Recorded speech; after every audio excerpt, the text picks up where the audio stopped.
When Frieza killed Vegeta on planet Namek, it was one of the most emotional moments in the entire series, and it really was one of the most memorable as well. But when you look underneath the surface of Vegeta's final words to Goku and the emotion that came out of his body and out of his eyes, there's a lot more there than you would think just from watching it. There's a lot more beneath the surface, a lot more to think about. And joining me to talk about this topic is, of course, the expert on Vegeta from Space Australia, Super Jayain. Hey, Jay. How's it going, guys? Great to be here. No song today because this isn't Talk Dragon Ball, but I'm still happy to be here. Yes, very happy that you're here. So let's talk about Vegeta's death on planet Namek. Vegeta, for the first time in the series, when Vegeta was killed by Frieza, as he's dying, before and after he was blasted through the chest, we see tears coming out of his eyes. This was the first time that we ever saw Vegeta cry. And a lot of people have misunderstood that as Vegeta crying because of the physical pain he was in, and that's only part of the puzzle. I've always saw it as he's crying because of the emotional pain that Frieza had put him through. But there's also another layer to this that I want to bring up with you, and that's the whole thing about, Vegeta's kind of pride being the reason that he cried. So let's go ahead and dig into that topic. So back to Namek. Frieza is fighting Vegeta. Vegeta thinks that he's the legendary warrior. Turns out that he's not. He thought he was. Frieza pretty much humbles him and starts to torture him because from Frieza's point of view, Vegeta was a traitor. And at the end of the day, Goku arrives on the battlefield. Vegeta's done. I mean, Frieza just smoked his shit.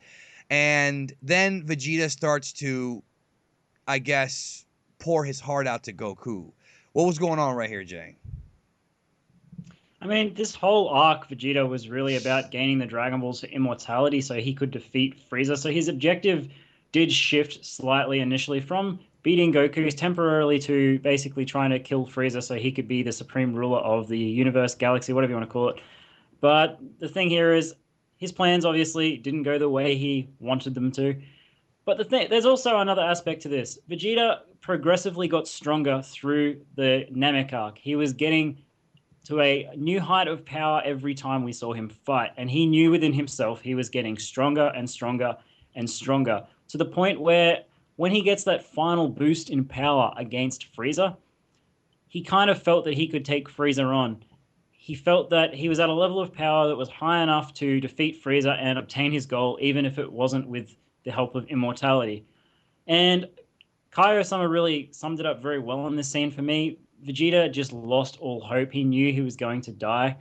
And that's really where his breaking point started. The first time you see Vegeta cry, a lot of people forget, isn't actually when he's pouring his heart out to Goku. It's when he knows that he's helpless against Frieza. He's actually crying when he's just sitting there in the air. And he gets beaten. It's one of the more brutal beatings in Dragon Ball. It's hard for me to watch even now. I don't like seeing my favorite character get beaten in that manner because it really is torturous. And it's not a nice way, even though Vegeta is a bit of a dick in that arc. It's not a nice way to see any character get treated, really. Yeah. But it is also character development for Vegeta because when Goku shows up, he has no other choice. He would never ask Goku for help, but he has no other choice to ask Goku for help because he knows he's going to die. He knows he's going to die. It may have been, progressed a little bit quicker by the fact that he was shit-talking Frieza, and Frieza sped up the process a little bit by putting a beam through his chest, so that sped up the recovery. Either way, he was going to die. He knew he was going to die, and he also knew the only person that could probably avenge the Saiyans or avenge avenge the Saiyans or avenge himself, his family, his honor and his pride was Goku. That's the only person he had left to ask. So it was really a last resort. And it's really, really a touching scene because Vegeta would never show this side of his character ever if he wasn't in this position. But because he was put in this position, he basically, you see all these years of frustration come to the surface for Vegeta. He never really wanted to serve Frieza at all. He always wanted to be his own man. And he never really cared about anything other than, being the strongest Saiyan alive and, just being strong. For him, his strength is his pride and his honor, and that's what he lives by. That's kind of like his moral code, is the way I see it. That was gone. And the last thing he had was basically seeing Frieza fall before. That's what he wanted to see, was Frieza die, and he knew he was not going to live to see that. So it was really an outpouring of emotion, basically telling Goku, in a way, why he acts the way he does, why he is so hateful, why he is so, you know, cruel towards others. He never really had a proper upbringing from what we see in the anime. You know, he was sort of raised, and it's filler scenes, but what we see in the filler scenes, he's raised essentially by Frieza, from what we know, and he was And never given a Nappa. chance to be and Nappa, yeah, he was never given a chance to be his own man, sort of. And Frieza broke him. Frieza broke him physically, and Frieza broke him mentally. So for him to like basically just show his emotions like that to Goku, it was such a touching scene, and it's a lot. There's a lot more to it than Vegeta just crying because you know he knows he's going to die, and you know he knows he's not going to beat Frieza. It's basically him pouring out a lifetime worth of frustrations because Vegeta had never been in this position before. I mean, there had been times where other characters had pushed him to the brink of death. You know, you got Goku, you've got Zar. Well, not necessarily Goku, but the fight on Earth nearly killed him. Zarbon and Raccoon nearly killed him. So there's been times where he knew that you know he was in trouble, but this was the first time where he was facing death in the face. So it was really he had no other choice but to beg Goku for help.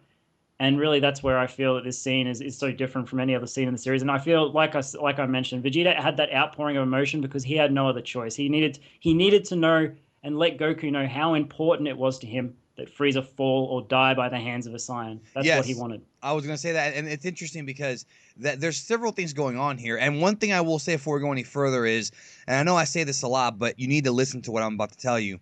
You need to watch the scene in Japanese if you haven't, because the dub version of this scene is different. They kind of changed the narrative because in the dub version, the narrative that they implied was that Vegeta was upset because Frieza killed his father. You know, he killed my father, blah blah blah. That's dub shit. That's not actually what the actual narrative being told there is. Now, I'm not saying that Vegeta did not feel pain from the fact that his father was killed by Frieza, but if you know anything about these characters, you know that they don't have a strong bond with their parents as much as you would think that they would. So even though Vegeta was angry about that, it wasn't the driving force behind his emotion. You know, there's several things going on. So I'm telling you, watch it in Japanese with subs. You need to do it because otherwise you're not understanding the real narrative being told here. And the real narrative being told, there's a number of different things. Number one, as you said, Jay, it's a lifetime of being essentially somebody else's lapdog, and then finding out that that lapdog is the reason why you're even the lapdog, because he wiped out your entire race. So like he said in Resurrection F the dub, you know, prince of what? What are you the prince of? You know, prince of nothing. And obviously that bugged him. But to me, the other layer to all this is that he thought in his head that he could beat him, and when he couldn't, it was that grim realization. And we've all had this happen to us in our lives where we have expectations for things, whether it be relationships, whether it be businesses, whether it be our family members that get terminally ill, and we hope that they make it and then they don't. Not everybody's been through that before, but some of us have. And then when reality hits, you know, especially when you lose a loved one, when reality hits, you have no choice but to just become what Vegeta became.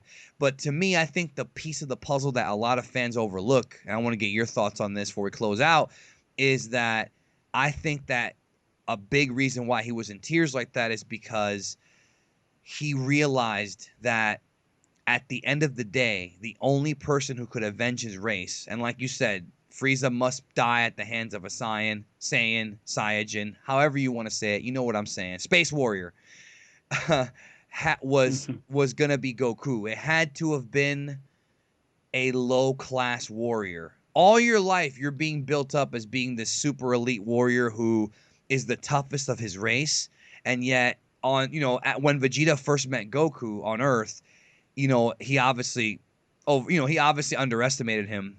And yeah, Vegeta technically did win that fight, but he took a pounding. He never thought he would take a pounding. And there's that infamous scene where he's wiping the blood from his mouth and he's like, I can't believe I'm bleeding. I can't believe this guy made me bleed, which is just fantastic stuff. So I think the fact that he came to a realization that the only person that could kill Frieza was not Vegeta, that was Goku, I think that really hurt his pride. And I think that, again, it's that whole come to Jesus meeting, that come to reality meeting where you're like, I can't believe this is happening, and he is accepting it, in tears, and he's kind of happy about it. In a weird way, he's kind of happy because remember, he tells Frieza, he's like, Frieza, you're screwed now. Goku, or not Goku, Kakarot or Kakarato, he's gonna kick your ass. And if for the first time, Vegeta actually submits to Goku and says, okay, bro, you can do this. And I think it's a very powerful scene. And I gotta be honest, if that was the last we saw of Vegeta, it would have been a great arc for that character just right then and there.